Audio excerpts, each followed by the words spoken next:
Ijole gadaba son son chidamna nuti misuma bikamna amisuma dankina.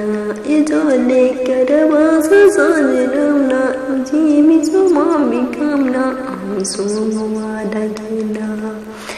Ijole gadaba son son chidamna nuti misuma bikamna amisuma dankina. Ijole gadaba son son chidamna nuti misuma bikamna amisuma dankina. Ijole gadaba son son chidamna nuti misuma bikamna amisuma dankina.